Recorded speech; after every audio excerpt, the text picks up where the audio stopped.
जय हिंद दोस्तों, practical astrology में आपका स्वागत है। मैं हूं अविनाश और आज इस वीडियो में हम बात करेंगे प्रेम विवाह के योग के बारे में। जैसा कि आप जानते हैं कि आज का समय हो अथवा आदिकाल का समय हो, हजारों साल पहले से ही स्त्री पुरुष में लगातार आकर्षण रहता है, प्रकृति के नियम है और प्रेम विवाह एक प्राकृतिक विवाह के रूप में ही माना जाता है। तो प्रेम विवाह के योग क्या होते हैं किसी भी कुंडली में, क्या ग्रह स्थिति बनती है जातक यानी लड़की अथवा लड़के की कुंडली में, जिससे कि वो व्यक्ति एक दूसरे से प्रेम करने के प्रति जो आकर्षित होते हैं, फिर प्रेम विवाह के यहाँ पे योग बन जाते हैं। तो अगर आप पहली बार हमारे चैनल पे आए हैं तो सबसे पहले आपको बता दें कि हमारे चैनल पे पहले से ही बहुत सी वीडियो हैं प्रेम विवाह से संबंधित, तलाक से संबंधित, विवाह, नौकरी, व्यवसाय, कुछ भी मामला हो, कोई भी टॉपिक हो, हमने सभी वीडियो अपने चैनल पर पहले ही बना रखी हैं। तो आप हमारे चैनल की प्लेलिस्ट पर जाकर वीडियो देख सकते हैं। चैनल बहुत पुराना है हमारा, तो वहाँ पे कुछ पुरानी वीडियो है, वहाँ पे आपको सहायता मिलेगी। इस वीडियो में आज हमारा प्रयास रहेगा कि एक ही वीडियो में प्रेम विवाह से संबंधित जितने भी बिंदु हो सकते हैं या जितने भी नियम हो सकते हैं, सबको एक ही वीडियो में बताने का प्रयास किया जाए, जिससे कि आपको बार बार किसी चैनल पर जाके या किसी एक ही टॉपिक की बार बार वीडियो देखने की आवश्यकता ना पड़े। तो ज्योतिष के शास्त्र नियमों के अनुसार ही हम बात करेंगे और जो अपना अनुभव है, जो आपके हमारे गुरु का अनुभव है, उस सब यहाँ पे हम उसी नियमों पे यहाँ पे आधारित बात करेंगे। तो सबसे पहले बात करें कुंडली का प्रथम भाव। यहाँ सबसे पहले जो आवश्यक भाव होते हैं प्रेम विवाह के संबंधित, उसकी बात करेंगे। फिर उसके बाद ग्रहों की, फिर कैसे संबंध बनेगा, उस सब चीज़ों की बात करेंगे। तो सबसे पहले आता है कुंडली का प्रथम भाव, जिसको बोलते हैं लगन। तो लगन जो होता है वो पूरी कुंडली का सबसे मुख्य भाव होता है, जिसको केंद्र बोलते हैं, त्रिकोण बोलते हैं। उससे पता चलता है जातक का व्यवहार कैसा है, कद काठी कैसी है, रूप रंग कैसा है, व्यक्ति मान सम्मान पाएगा, आयु उसकी कितनी है, कितने धन संपत्ति कमाएगा। इस प्रकार से आप देखेंगे तो कुंडली का प्रथम भाव जो होता है वो सबसे महत्वपूर्ण भाव होता है। तो पहला भाव हो गया। इसके बाद भाव आता है आपका तीसरा भाव। तीसरा भाव होता है आपके मानसिक झुकाव का, कि आपका मन किधर की तरफ जा रहा है, आपकी नापसंद पसंद का भी होता है। इसके साथ साथ तीसरा भाव सबसे महत्वपूर्ण होता है, क्योंकि ये है हिम्मत, साहस, पराक्रम का। तीसरे भाव की भूमिका मैं आपको उस वीडियो के सबसे लास्ट में बताऊंगा कि कैसे कुंडली में तमाम प्रकार के प्रेम विवाह के योग होने के बाद भी जातक का प्रेम विवाह नहीं हो पाता, यदि तीसरा भाव कमजोर हो जाए तब। तो तीसरा भाव बहुत महत्वपूर्ण भूमिका निभाता है। इसके बाद आते हैं हम आपके कुंडली के पंचम भाव पे। पंचम भाव होता है प्रेम का। जैसा कि आप जानते होंगे, अगर ये आप वीडियो देख रहे हैं तो आपको बेसिक जानकारी होगी कि कुंडली का पंचम भाव प्रेम का होता है, भावना का होता है। आपकी प्रेम की जो भावनाएं होती हैं, और ये मनोरंजन का भाव भी होता है, जो एक तो वास्तविक प्रेम होता है। इस वीडियो में आपको सिर्फ ज्योतिष की जानकारी के साथ साथ मैं अपने अनुभव के साथ भी यहाँ पे बताऊँगा कुछ चीज़ें, तो ये वीडियो बड़ी इंटरेस्टिंग रहेगी आपके लिए।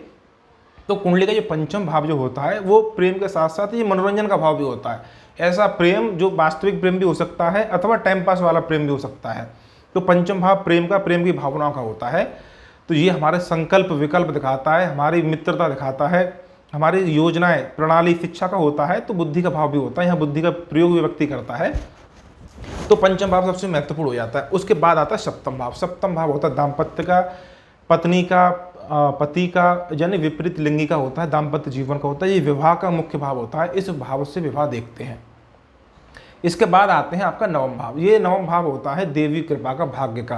क्योंकि आप जानते होंगे जीवन में जितनी भी बड़ी उपलब्धियां हैं, जितनी सफलता है, अथवा जो कुछ भी हमारे जीवन में शुभ या अशुभ घटनाएं होती हैं, उसमें भाग्य की भूमिका होती है। इसलिए भाग्य का यहाँ पे भाव देखा जाता है। और इस नवम भाव की जो अंतरजातीय प्रेम विवाह, अंतर धार्मिक प्रेम विवाह, दूसरी जातियों में विवाह, इस तरह के मामलों में जब प्रेम विवाह होते हैं, उसमें नवम भाव की भूमिका होती है, वो आगे चल के बताएंगे। उसके बाद आता है आपका कुंडली का 11 भाव।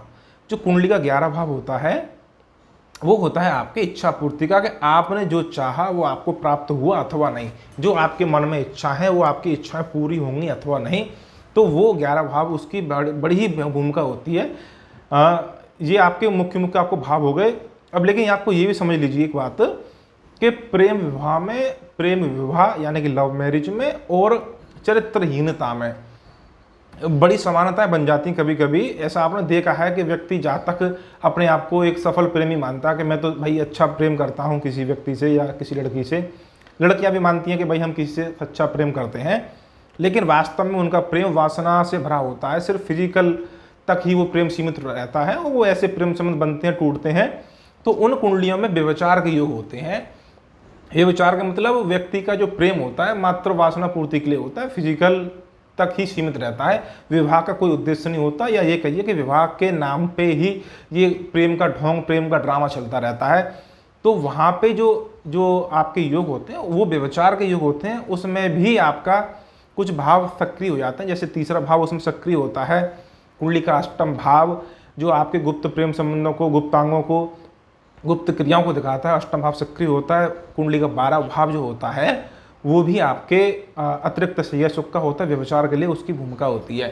तो जब भी आपके देखेंगे आप कुंडली में कि प्रेम विवाह योगों को आप कुंडली में देखेंगे तो उसमें आपको ये भी देखना चाहिए हमेशा कि कहीं इसमें व्यभिचार का योग तो नहीं है, प्रेम के नाम पे कोई नौटंकी, कोई ड्रामा तो नहीं हो रहा है। तो ये देखना बहुत ज़रूरी है। तो इसलिए इस वीडियो में जो व्यभिचार के योग भी बनते हैं या प्रेम में धोखा देने के योग बनते हैं वो भी हम यहाँ पे आपको बताता चला जाऊँगा, इससे कि आपको देखने में समस्या ना हो कि भाई वास्तव में प्रेम विवाह का योग बन रहा है या सिर्फ हवा हवाई हो रही है, विवाह प्रेम के नाम पे सिर्फ दिखावा चल रहा है, छल कपट चल रहा है। आप समझ सकते हैं। तो ये भाव महत्वपूर्ण हो गए जो मैंने अभी आपको बता दी। इसके बाद आते हैं ग्रह। अब कौन कौन से ग्रह होते हैं, उनकी क्या भूमिका होती है। सबसे पहले आते हैं शुक्र, जो कि प्रेम के कारक ग्रह हैं, प्रेम की आकर्षण के, दुनिया में जितनी भी वस्तुएं हैं जो आपको अपनी तरफ आकर्षित करें, जो आपके मन को भाएं, जो आपको, जिसको आप देख लें वो चीज़ें आपको अच्छी लगे, चाहे अच्छा फ़ोन हो, चाहे अच्छे कपड़े हो, चाहे खुशबू हो, चाहे इत्र हो, चाहे सुंदर लड़की अथवा लड़का हो, जो भी विषय वस्तु सजीव निर्जीव जो कुछ है जो आपको आकर्षित कर रहा है, आपके मन को लुभा रहा है, वो सब आपके शुक्र के क्षेत्र में आ गया। नैसर्गिक रूप से आपका शुक्र प्रेम का कारक ग्रह होता है, लेकिन जब भी कहीं चरित्रहीनता आती है, व्यभिचार आता है, जहाँ पे लैंगिक दोष लगता है, चरित्रहीनता घटित होती है, वहाँ पे भी शुक्र का ही विकृत रूप सामने आता है। चाहे एक ही स्त्री के साथ या एक ही पुरुष के साथ संबंध हो, वहाँ भी बलि शुक्र की भूमिका आएगी।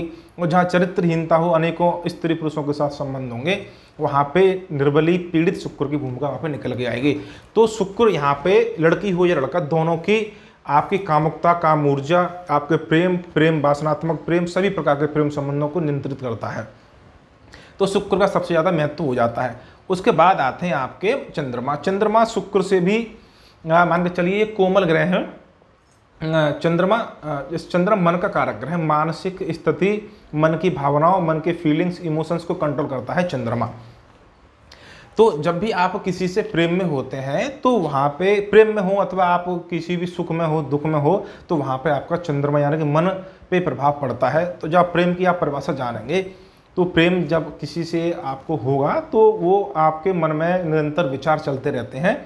तो मन भी आपका सुख दुख, शोक, आपके सब भावनाओं को प्रभावित करता है। तो चंद्रमा मन का कारक ग्रह हो गया, भावनाओं का हो गया, फीलिंग्स, इमोशन, इस सब का आपका कारक ग्रह होता है। और शुक्र से कोमल है और इसकी भी आपकी प्रेम के साथ साथ व्यभिचार के योगों में इसकी भी भूमिका यहाँ पे होती है। तो दो प्रमुख ग्रह हो गए, प्रेम, सात्विक प्रेम, अच्छा प्रेम यानी कि बलवान चंद्रमा, झूठा प्रेम, प्रेम में दिखावा, छल कपट, ये सब ड्रामा जो होता है प्रेम के नाम पे, वो सब आपके कमजोर चंद्रमा की निशानी। अभी संबंध आपको आगे बताएंगे। इसके बाद आता है आपका मंगल। मंगल जो आपके ग्रह है वो हिम्मत, साहस, पराक्रम, ऊर्जा के कारक ग्रह हैं। जितना ज़्यादा मंगल कुंडली में बली होंगे जातक उतना ही धैर्यशाली होगा, और जितना निर्बली हो गए मंगल उतना ही व्यक्ति अधैर्य होगा, उसको क्रोधी स्वभाव का होगा। इस तरह से आप देख सकते हैं। तो प्रेम के मामलों में अथवा चरित्रहीनता, व्यभिचार के मामलों में प्रेम आपके मंगल की क्या भूमिका रह सकती है वो भी हम आपको बताते हैं। सबसे पहले स्त्री पुरुष दोनों के लिए कि मंगल हिम्मत, साहस, पराक्रम का ग्रह है। तो जब आपके मन में किसी के प्रति प्रेम उत्पन्न होगा तो उस प्रेम की भावनाओं को प्रकट करने के लिए भी आपके अंदर एक हिम्मत चाहिए, क्योंकि बहुत से जातक जातिकाएं होती हैं, लड़का लड़की, जो अपनी प्रेम की भावनाओं को अपने सामने वाले व्यक्ति जो जिससे वो प्रेम करते हैं उसको नहीं बता सकते। इसके साथ तीसरा भाव जो मैंने अभी आपको बताया कि प्रेम, आपकी कुंडली में प्रेम विभाग का योग तो है, लेकिन कुंडली का तीसरा भाव जो हिम्मत, साहस, पराक्रम का है, उसका कारक ग्रह जो मंगल बनते हैं वो यदि आपकी कुंडली में कमजोर हो जाते हैं तो आपके अंदर समाज से लड़ने की क्षमता नहीं होगी, आपके अंदर घर परिवार से लड़ने की क्षमता नहीं होगी। लड़ने का मतलब ये है कि आप ना तो परिवार वालों को प्रेम विवाह के लिए राजी कर पाएंगे, ना ही समाज के प्रति आप नज़रिया बदल पाएंगे। तो अपने प्रेम को विवाह में तब्दील करने के लिए जिस हिम्मत साहस पराक्रम की आपको आवश्यकता है, चाहे अपने आपको माता पिता को राजी करना पड़े, चाहे भाई बहन को राजी करना पड़े, या समाज से आपको थोड़ा संघर्ष करना पड़े, वो सब आपका तीसरा भाव और मंगल देता है। तो उसमें आपकी मंगल की ये प्रथम भूमिका है कि भाई जब तक मंगल और तीसरा भाव बली नहीं होगा, चाहे कुंडली में प्रेम का योग कितना ही बन रहा हो, विवाह में तब्दील नहीं हो पाएगा। इसके बाद जैसे मैंने आपको बताया कि मनोभाव प्रकट करने के लिए आपके मंगल का बली होना बहुत जरूरी है। मंगल का यदि पंचम भाव पंचमेश पर जब आपके कभी भी प्रभाव पड़ता है तो जातक एकदम वो क्या बोलते हैं उसको, दबंग टाइप का आशिक या वो बनता है, वो अपने मन की भावना को तुरंत प्रकट करता है। तो ये आपके 3 ग्रह बन जाते हैं, शुक्र चंद्र और मंगल, ये 3 ग्रह बन गए प्रेम के लिए। तो आप अब उसमें आप कॉम्बिनेशन बना लीजिए और भाव आपके हो गए पहला भाव, पंचम भाव और सप्तम भाव, ये 3 प्रमुख भाव हो गए। नवम भाव, तीसरा भाव, 11 भाव, ये सहायक भाव की तरह भूमिका निभाएंगे। तो जब कभी भी आपका पंचम भाव और सप्तम भाव के स्वामियों का आपस में संबंध बन जाता है और इसमें आपके लगन का स्वामी अथवा नवम भाव का स्वामी भी सम्मिलित हो जाता है, तो ये प्रेम विवाह के योग बन जाते हैं। और लेकिन अब इसमें आपके जो मैंने आपको बताया कि पंचम भाव और सप्तम भाव के स्वामियों में आपस में संबंध, यानी कि पंचम भाव का स्वामी और सप्तम भाव का स्वामी कहीं भी एक साथ बैठे हों या कहीं भी एक दूसरे को देख रहे हों या एक दूसरे की राशि में, यानी कि पंचम भाव का स्वामी सप्तम में चला जाए, सप्तम भाव का स्वामी आपका पंचम में चला जाए, इस तरह से ये योग बन जाएगा, तो वो प्रेम विवाह का योग बनेगा। लेकिन इसमें आपका कोई ना कोई ग्रह शुक्र, मंगल और चंद्रमा होना चाहिए। और एक अनिवार्य नियम के रूप में आप देखेंगे तो लगन अथवा लग्नेश, सप्तम भाव अथवा सप्तमेश, इनका संबंध चंद्रमा से होना चाहिए युति अथवा दृष्टि के आधार पे। और फिर पंचम भाव सप्तम भाव का संबंध बने जब कभी भी, उसमें नवम भाव और लगन भी शामिल होना चाहिए। और ग्रह आपके शुक्र, मंगल और चंद्रमा तीनों का प्रभाव यहाँ पे होना चाहिए, तब जाके आपका प्रेम विवाह का योग बनेगा। कोई एक स्थिति यहाँ पे आपकी बनती तो मैं आपको तुरंत बता देता कि अमुक अमुक स्थिति बनेगी, लेकिन नियम वही है कि भाई इसमें आपके पंचम भाव सप्तम भाव का संबंध बनेगा, नवम भाव भी उसमें शामिल होंगे, लगन जो लग्नेश है निज का भाव होता है वो भी उसमें शामिल होगा। ग्रह आपके शुक्र, मंगल और चंद्र तीनों रहेंगे, तब इनका आपस में संबंध बनेगा, तो ये आपके प्रेम विवाह के योग बन जाएंगे। इसके बाद हम देखेंगे अंतरजातीय प्रेम विवाह। तो अंतरजातीय या अंतरधार्मिक जो प्रेम विवाह होते हैं उसमें आपके नवम भाव की भूमिका होती है, क्योंकि नवम भाव आपके धर्म परंपरा का होता है, धर्म परंपरा रीति रिवाज का होता है, अनुष्ठान का होता है, जो आपके घर परिवार में रीति रिवाज चली आ रही है। तो विवाह जो होता है एक प्रमुख संस्कार है, एक प्रमुख हमारे जीवन की एक शुभ घटना है। तो ये सब जो चीज़ें होती हैं हमारे जीवन में वो नवम भाव का दिन ही होंगे। तो जब आपकी कुंडली का जो धर्म का कारक ग्रह है गुरु, नवम भाव और नवम भाव के स्वामी जब ये पीड़ित होते हैं और कुंडली में प्रेम विवाह का योग बन रहा हो, तो वहाँ पे अंतरजातीय प्रेम विवाह होते हैं। और इसके साथ साथ ये नवम भाव का स्वामी और गुरु ज़्यादा पीड़ित होंगे तो फिर आपके अंतर धार्मिक प्रेम विवाह बन जाते हैं। और पीड़ित करने वाले ग्रहों में प्रमुख भूमिका शनि, राहु, केतु, इन तीनों की होती है। और राहु और केतु अंतरजातीय प्रेम विवाह के कारक ग्रह हैं। जैसे कि अभी जो आपको बताया था कि भाई पंचम भाव का संबंध और सप्तम भाव का संबंध आपस में जब बन जाता है तो प्रेम विवाह का योग होता है, लेकिन उसमें आपके शुक्र और मंगल की भूमिका भी हो गई उसमें, साथ में उसमें आपके राहु और केतु की यदि कोई भूमिका बनती है राशि, नक्षत्र, नवांश के आधार पे या युति के आधार पे, तो वहाँ भी आपके अंतरजातीय प्रेम विवाह का योग बन जाता है, क्योंकि राहु और केतु हमेशा हमेशा अंतरजातीय प्रेम विवाह की तरफ रुझान देते हैं। तो ये अंतरजातीय प्रेम विवाह के योग बन गए। इसी प्रकार से आप देखेंगे कई बहुत मामलों में घर से भाग के विवाह हो जाते हैं या कोर्ट कचहरी विवाह होते हैं, तो उसमें भी आपका शुक्र जो कि विवाह का कारक ग्रह है, और जब कभी आपका शुक्र छठे भाव में बैठे या 12 भाव में बैठे और उसका संबंध केतु अथवा राहु से बन जाता है, तो विवाह शादी भी वो आपको कोर्ट कचहरी में कराता है, गुप्त रूप से मंदिर में शादी वो वहाँ पे करा देता है। इस तरह की शादियों में हमेशा छठा भाव जो होता है वो कोर्ट कचहरी लड़ाई झगड़े का होता है। तो जब भी प्रेम विवाह की कोई योग बन रहा हो उसमें छठा भाव या उसके छठे भाव का स्वामी जब भी शामिल होगा तो संभावना बनती है कि शादी में या तो लड़ाई झगड़े होंगे अथवा शादी कोर्ट कचहरी में जाके वहाँ पे होने वाली है।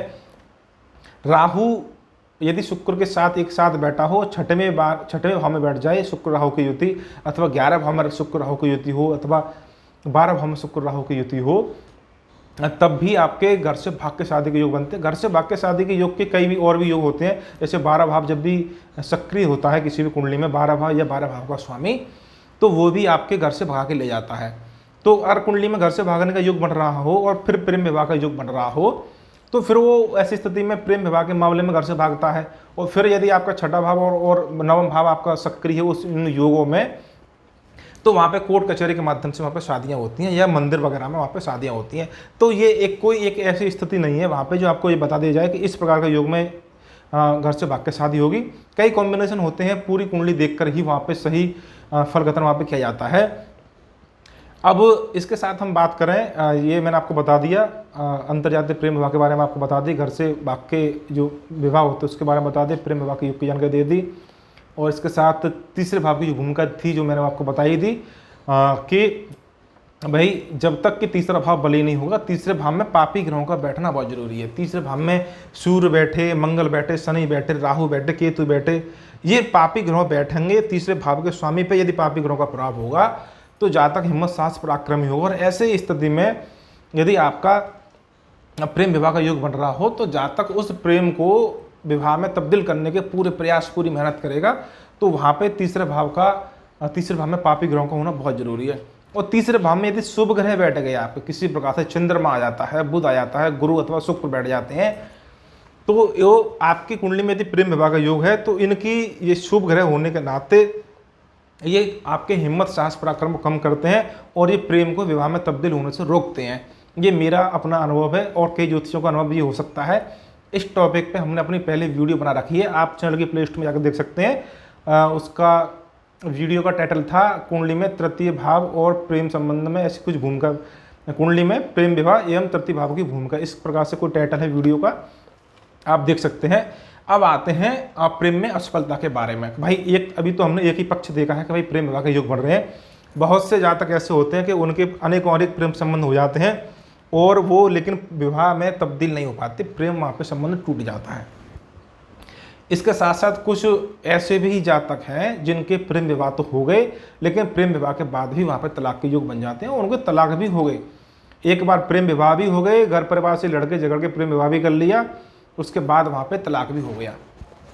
तो ये भी कुछ योग होते हैं। तो उसमें देखिए जो प्रेम विवाह में जब भी कोई समस्या आएगी तो वहाँ पे पंचम भाव के साथ साथ सप्तम भाव पे शनि का, राहु का प्रभाव देखने को मिलता है, क्योंकि शनि का जो नैसर्गिक गुण जो है वो विच्छेद कराने वाला है। शनि की युति या शनि की दृष्टि का जो प्रभाव है वो हमेशा विच्छेद कराता है।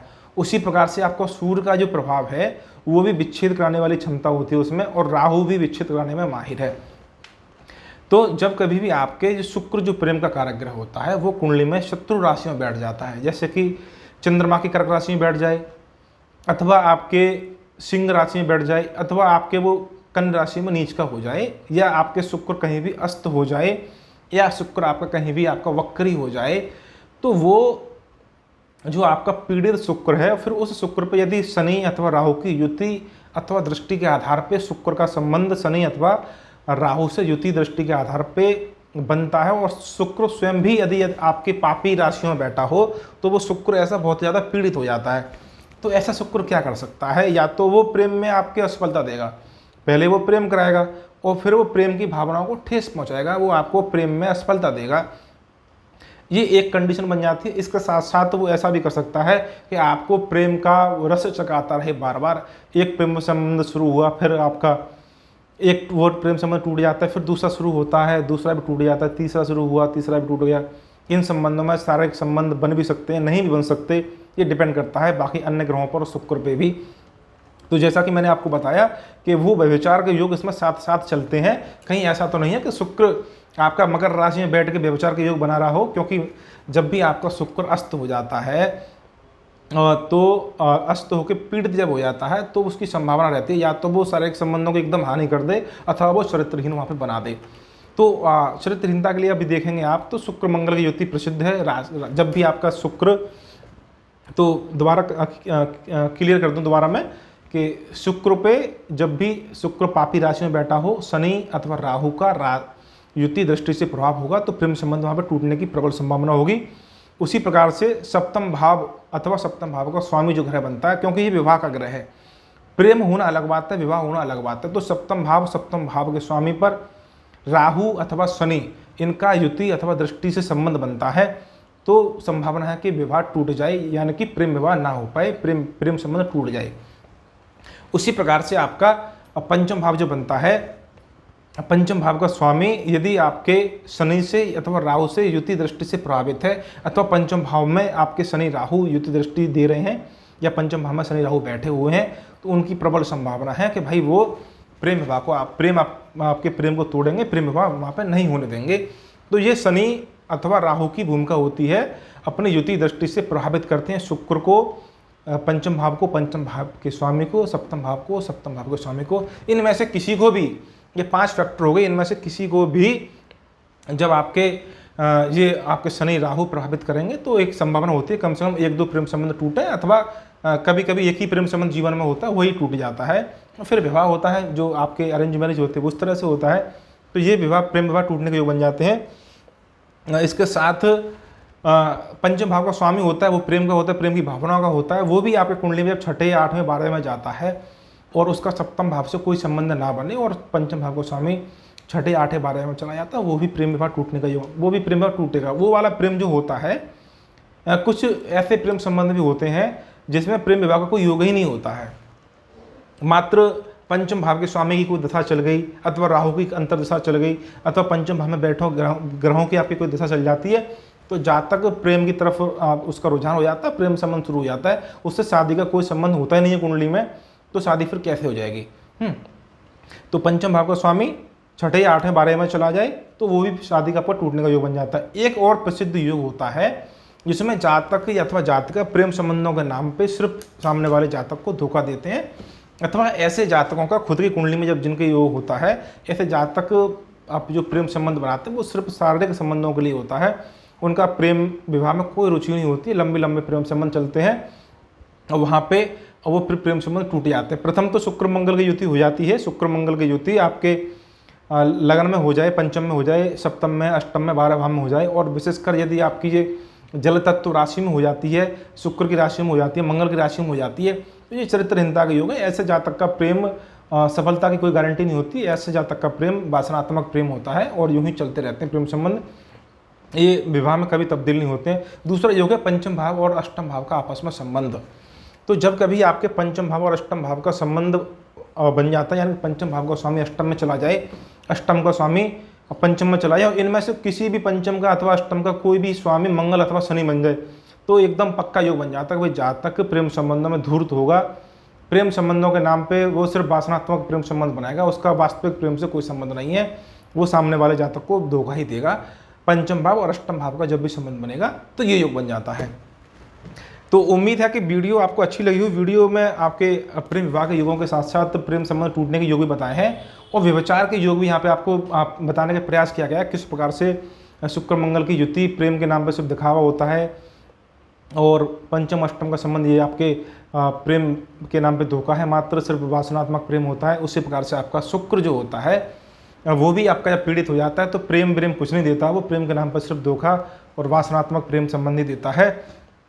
तो ये एक प्रेम संबंधों पे एक कंप्लीट वीडियो बनाने की कोशिश की है। उम्मीद है कि ये वीडियो आपको अच्छी लगी होगी। वीडियो को आप लाइक करिए।